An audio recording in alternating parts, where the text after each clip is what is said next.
السلام علیکم دوستو، ہیلتھ کیئر کی جانب سے میں ہوں محمد ہاشم۔ آج ہم آپ کو انڈیکیشن دینے جا رہے ہیں سیفوبیکٹ انجیکشن پر۔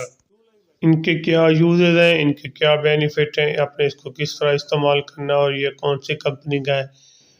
اس کے اندر کون سا فارمول، یہ سب تفصیل جاننے سے پہلے سب سے پہلی میری سامعین سے گزارش ہے کہ پلیز میری ویڈیو کو لائک کر دیں۔ جو میرے چینل پر پہلی بار آئے ان سے گزارش ہے کہ پلیز میرے چینل کو سبسکرائب کرنا نہ بھولیے تاکہ میری ہر آنے والی ویڈیو اب تک پہنچ سکے۔ سیفوبیکٹ انجیکشن ایک اچھی اور بہترین کمپنی، ان کے CCL جو پاکستان کی ٹاپ لیول کمپنی میں سے ایک اچھی کمپنی کا انجیکشن ہے۔ اس کے اندر جو فارمولہ تیار کیا گیا ہے وہ کمبینیشن والا فارمولہ ہے، وہ دو جملے سے بنا ہوا، یعنی کہ دو فارمولے سے تیار کیا وہ کردہ فارمولہ، ایک سیفاپیرازون جمع سلفابیکٹم، ایک زبردست قسم کا فارمولہ جو کہ مختلف قسم کی اس اینٹی انفیکشن کو کنٹرول کرنے کے لیے استعمال کیا جاتا ہے، مختلف قسم کے اینٹی بیکٹیریل کو ختم کرنے کے لیے استعمال کیا جاتا ہے، خاص کر ایسے مریض جن کو ٹائیفائڈ بخار ہے، ملیریا بخار ہے۔ اس کے علاوہ اگر آپ نے کسی قسم کا آپریشن کرایا ہوا ہے، بون انفیکشن ہے، UT انفیکشن ہے، اس کے ایک اور چیز جو میں آپ کے ساتھ شیئر کرنا چاہتا ہوں وہ ہے چیسٹ انفیکشن، گردے کا انفیکشن کو کنٹرول کرنے کے لیے ایک اچھا اور بہترین قسم کا اینٹی بائیوٹک۔ ایک بار ان میں سے کسی قسم اگر آپ کو مسئلہ ہے تو آپ ایک بار ضرور ٹرائی کریں، انشاءاللہ آپ کو اس کا اچھا اور بہترین قسم کا بینیفٹ ملے گا۔ ویسے کوئی بھی میڈیسن وہ پر KG کے حساب سے استعمال کی جاتی ہے، میں اس کا طریقہ استعمال بھی آپ کو ساتھ ساتھ بتاتا رہوں گا۔ اگر آپ کو ٹائیفائڈ بخار ہے، ٹائیفائڈ میں اکثر ایسے ہوتا ہے کہ ٹائیفائڈ میں یہاں مختلف قسم کے انفیکشن ساتھ چلتے ہیں، مثلا ٹائیفائڈ میں بعض کا لوز موشن بھی ساتھ آتے ہیں، اور اس کے علاوہ نزلہ زکام کھانسی بھی آتی ہے اور انسان بہت کمزور سا ہو جاتا ہے۔ اور ٹائیفائڈ کی خصوصیت یہ ہے کہ دن کے وقت اس کی نوعیت تھوڑی سی کم ہو جاتی ہے بخار کی، اور رات کے وقت تو بہت شدید بخار ہوتا ہے اور کافی انسان کو کمزور کر دیتا ہے۔ تو ایسے میں کنٹرول کرنے کے لیے ایک اچھا اور اعلیٰ قسم کا اینٹی بائیوٹک جو کہ کمبینیشن کے ساتھ بنایا گیا ہے، سیفوبیکٹ، ایک انجیکشن صبح ایک انجیکشن شام لگائیں۔ اگر آپ کا وزن 50 kg سے اوپر کا ہے تو 2 گرام لگائیں، جو کہ مارکیٹ میں اویلیبل 1 گرام اور 500 کی شکل میں بھی دستیاب ہے۔ ایک اور لگائیں، 5 دن تک لگائیں، انشاءاللہ جو ٹائیفائڈ بخار ہے وہ آہستہ آہستہ کنٹرول ہونا شروع ہو جائے گا۔ ویسے تو آپ کو پہلے انجیکشن پر رزلٹ ملنا شروع ہو جائے گا، آپ 5 دن تک لگائیں، انشاءاللہ آپ کو اس کا اچھا اور بہترین قسم کا رزلٹ ملے گا۔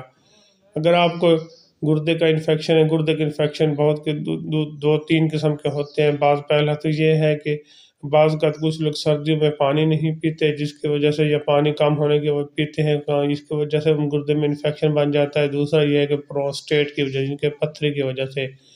اگر گردے میں پتھری یا پروسٹیٹ ہو تو اس وقت بھی انفیکشن بننا شروع ہو جاتا ہے، اور یہ انفیکشن بہت زیادہ شدید درد ہوتا ہے۔ اس کو کنٹرول کرنے کے لیے اچھا اینٹی بائیوٹک جو کہ طاقتور اسٹرانگ اینٹی بائیوٹک ہو،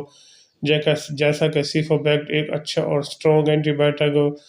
تو ایک بار ضرور ٹرائی کریں۔ انشاءاللہ آپ کو اس کا طریقہ استعمال، ایک انجیکشن صبح شام لگائیں، 3 دن تک لگائیں۔ 3 دن تک لگانے سے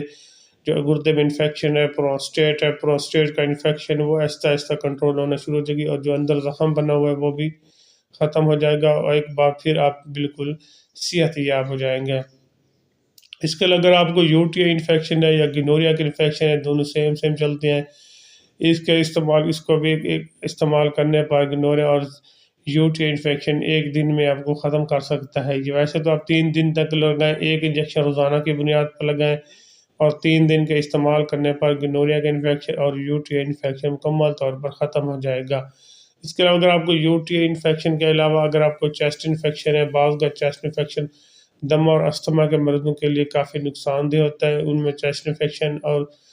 سانس کی نالی کا انفیکشن بہت جلدی ہو جاتا ہے، تو ایسے میں کنٹرول کرنے کے لیے ایک اچھا اور بہترین قسم کا اینٹی بائیوٹک ہے جو کہ ہر میڈیکل سٹور، ہر فارمیسی سے آپ کو آسانی سے مل جاتا ہے۔ ایک انجیکشن صبح شام لگوائیں، 3 دن تک لگائیں۔ جو چیسٹ انفیکشن ہے، سانس کی نالی انفیکشن ہے، سانس لینے میں دشواری پیش آتی ہے، جب آپ سانس لیتے ہیں تو گلے سے سیٹی بجنے کی آواز ہے، تو ایسے میں کنٹرول کرنے کے لیے ایک اچھا اور بہترین قسم کا اینٹی بائیوٹک ایک بار ضرور ٹرائی کریں، انشاءاللہ اس کا آپ کو اچھا اور بہترین قسم کا رزلٹ ملے گا۔ اس کے علاوہ اگر آپ کو بون کا انفیکشن ہے، بون کے انفیکشن کے لیے بھی ایک اچھا اور بہترین قسم کا اینٹی بائیوٹک ایک بار ضرور ٹرائی کریں، انشاءاللہ آپ کو اس کا اچھا اور بہترین قسم کا رزلٹ ملے۔ ایک اور چیز جو آپ کے باقی اس کا میں آپ کو سائڈ افیکٹ بتاتا چلو، اگر اس کے استعمال سے آپ کو وامٹنگ یا ڈائریا ہو تو پھر اس کو ہرگز استعمال کو پہلے اپنی ذاتی مالک سے مشورہ کر پھر استعمال کریں۔ باقی خواتین پریگننٹ میں اور جگر کا مریض اور ملکی کی وہ اس کو احتیاط کے ساتھ استعمال کریں، ویسے کوئی بھی میڈیسن اپنے ذاتی مالک میں پھر استعمال ایسے ہرگز استعمال نہ